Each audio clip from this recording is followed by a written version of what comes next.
I think there's so much that all of us can do. And I'm going to introduce you to two of the other panelists in case if you might not know them. Ms. Bridget Tan is the founder and president of HOME. For more than a decade, she has been at the forefront of efforts to protect migrant workers in Singapore and home to more than 800,000 migrant workers. Yeah?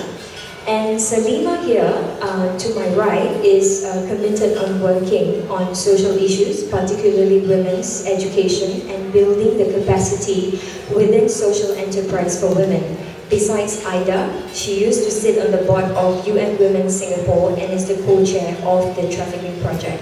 So without further ado, I'd like to open it to the floor. And can you please introduce yourself before starting your question?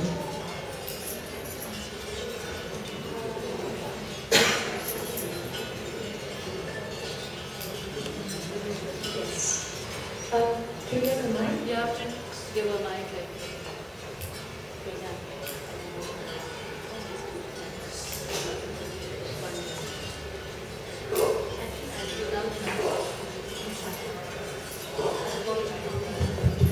That's working. Thank you. My name is Kanchana. It's a great privilege to hear Anuradha and see her in person and meet Bridget and Salima. My question to Anuradha is that in this journey, what support have you received from whether Nepalese government or Indian government, and through your effort, has government done anything to change some of the rules or laws they had? Thank you, Kanchana. First thing is, as I told you, the government has put in curriculum that the civil servants, army and the police have to go for a class to Maithili, Nepal, run by the girls. So that is a change. And another change is, in the court, before the cases used to take 3 years to 4 years. Now it's become quick, it's become 1 to 1.5 years. And that is one thing. And I think all of you are very aware of every day there is a day. For Cancer Day, Human Rights Day, Children's Day, every day. But never there was a anti-trafficking day. So we did on our own, we celebrated ourselves on the day of establishment of Maithili, Nepal. So we celebrated, but 3 years ago, the government has, started celebrating it, and they have put this anti-trafficking day in their calendar. So that is a big thing for us, I think. And and then this India and Nepal government people, they have every month they have a talk at the border, sometimes in Indian border, sometimes in Nepal border, but they never address this issue. But now they're addressing the issue of migration, issue of trafficking, and the very important thing I would like to share to all of you. I'm leaving on the 18th, I'm going 19th to Delhi, because for the first time anyone from Nepal is invited by the Home Ministry of India to train their IAS officers on trafficking, on rehabilitation and reintegration. So I'm going there to train them on the 20th. That's a change, I think, because they're changing their attitude towards this issue. Thank you. Next question? Yes, ma'am, at the back.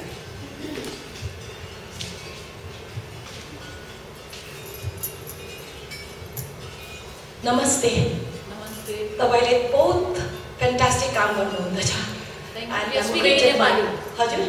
We are speaking in Nepali. Yes, and I just want to say I've always been a great admirer of yours.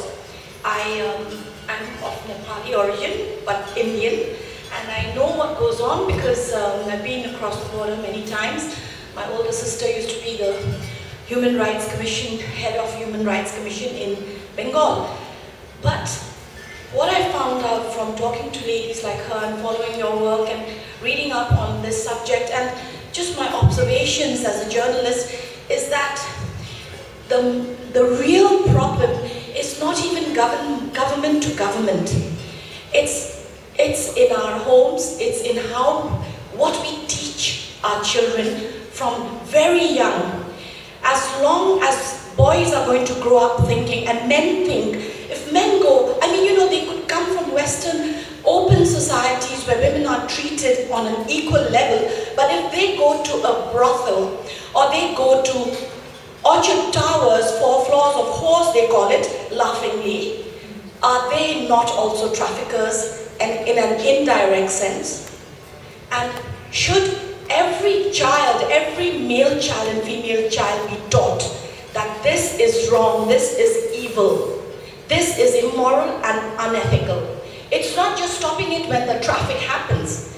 It's right from birth, and it's from your homes and from the classroom, from the teachers, and from the attitudes of politicians and policy makers. Why aren't more women over there governing countries and making the policies? It really irks me because I've seen this happening, and it's not going to change for a very, very long time. I'm sorry if I sound cynical, and I'm so glad that they've called you to come and train IAS officers, but I think it's going to take a few hundred years. Thank you. I'm sorry, I don't know your name. Shobha Sherimpalla. I publish in India Say magazine. Okay, Shobha, thank you so much. The thing is, again, the bottom line is gender disparity. You are talking about gender. Until and unless we change the attitude towards gender equality, nothing is going to happen. So we in this region, Shark region, we have to think about the gender. I'm going to get Salima to add on a bit on the Singapore context, perhaps. I mean, like what Anuradha has shared during her talk, we need a multi-pronged approach. So not only do we need a multi-pronged, like what you mentioned, educating the boys, mothers and parents educating the boys, but I think it's also educating the girls, educating officers, police officers. These are all part of multi-pronged approach. One approach is not going to be enough, or one angle. We all understand that trafficking is a network. It's a network of actors and players, right from the person who trafficked the girl out from the village, right up to the taxi driver who sent the client to the brothel. So it's a series of network, and we need a network to address it.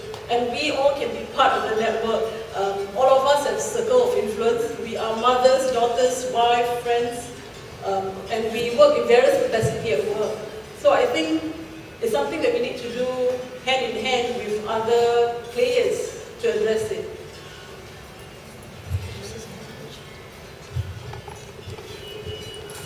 Thank you.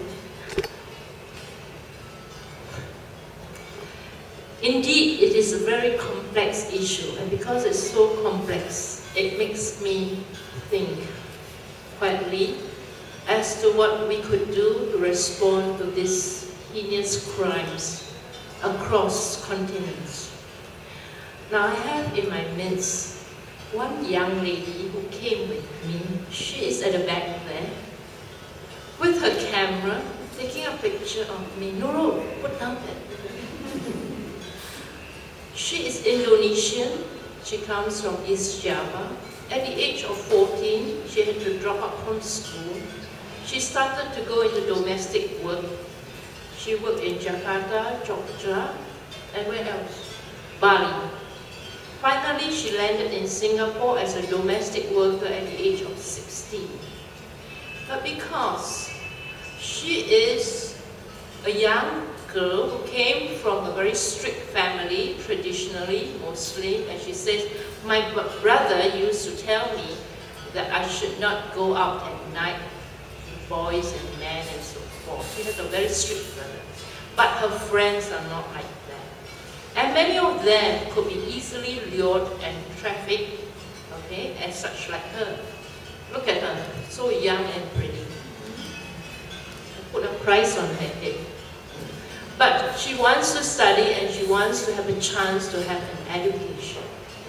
For me, as a human person, to respond to preventing, stopping traffic, what could we do for such a woman, a young lady like her? I agree with Anuradha. It's not just about poverty. It's about choice. Sometimes women have no choice, young ladies have no choice. Families kind of thing, they have no choice but send their daughters, young as they are, to just go and work to cities quite unknown to them, from a village to a city like Jakarta. It is really an occasion for temptation to be lured into things which they have never imagined. I got into this work of wanting to respond to the plight of migrant workers and sex workers because of one young lady, 18 or 17 years old, Sri Lankan young lady, who ran out of the brothel of Geylang here in Singapore. And the first thing she did was to plunge herself into a swimming pool because she just felt so dirty after her experience. She was raped by her agent, put in the room, locked in the brothel in Geylang, and she only had a packet of chicken rice a day. When she managed to get out, because the customer was so sadistic that she had to run away. And when she ran, she went to the pool, and then the police got her, thought that she was deranged. However, finally, she was sent to our shelter. And I looked at her, so young, so fragile, so small. She was just like my daughter. And I agreed, every woman, whatever the color of the skin, is like your daughter. And I felt so sad for her. When her case finished in Singapore, the police just sent her home, repatriated. And she gave me a call from Sri Lanka. Sister, she said, I don't know what to do. I have no job. What can I do? How am I going to earn a living? You see, Singapore doesn't have an anti-human trafficking law. We don't have witness protection program. We don't have anything in terms of reintegration of these women who are here in Singapore, trafficked in, and then they have to return. I have Vietnamese girls in our shelter. They're also young, 17, and they are there because they're going to be prosecution witnesses charged for, the customers are being charged for having sex with minors, not a victim of human trafficking. And the Vietnamese lady told me, the young lady told me, sister, she says, I came here without knowing that I was going to be put in a brothel. I thought I was just here to be a waitress. She came here 2 weeks. She was compelled into serving 2 customers. Geylang was raided. She was taken by the police, and she's now a prosecution witness, and she's here already for almost 1.5 years with no form of income earning. You can imagine how she feels in the shelter. And I cannot help but feel, sad for her and cry for her. But my tears are no more. More importantly is to turn your tears into action. So what can I do for this young Annie, the Vietnamese young lady, who is now just 18. She came in 17. She's now 18. She'll be going home, I hope, once the trial of those customers are over. But what is her future? So I promised her one thing. When you return back to Vietnam, I will go to Vietnam and help you to acquire a skill over there. She wants to be a hairdresser. And I hope to get some funds to sponsor this young lady who was not, she was just a victim of circumstances. She says, I have to earn money. And I came here because someone promised me. And she was just tricked. So, this is my little story about, what it means. Trafficking is just a big term, but for me it's just about young women not being given a chance. And if we could, as people, just don't wait for the government, but let's say in our heart what we could do just for one person. We may not solve, the whole thing, but at least for one person, I will give her hope. I will give Nuru hope. I will give Annie hope that some things will stop and there's a future for them. Thank you.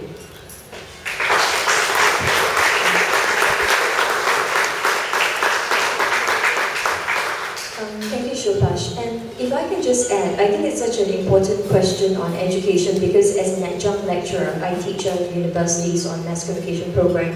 The human trafficking thing has evolved from physical space to the internet space. And what happened, I mean, it was a personal account that I quoted during a human trafficking forum at SMU sometime earlier this year. Basically, in that forum, I was, telling the audience that I actually received, on one day a Facebook, notification, a personal message saying that, oh, I saw your profile and this and that, and without even going into much details, he said that if I send you a ticket, will you come to the US to meet me? Because he'd like to get to know me. I mean, no such person in the right mind would for a girl that he doesn't know would do this. And of course, I think it was a clearly cut and paste message, but the message is actually very substantial. It was a very long, detailed message, and before I was able to even press the, like a alarm button to Facebook, the account was actually already removed. So I'm sure that there are other girls who have actually reported him, already. So I think on this issue of education, as teachers, educators, not just teachers and educators, but as parents, sisters and friends, we have to actually notify, people around us. And I think it's just not a matter of, the girls, like, maybe in Singapore. But if this message, I think, were to be given to, like, women, say, in, poorer countries, I'm sure they would do that, and the minute you arrive in the US, your passport will be taken, and the next thing you know, it's, you're trafficked. All right, I'll take the next question. Yes.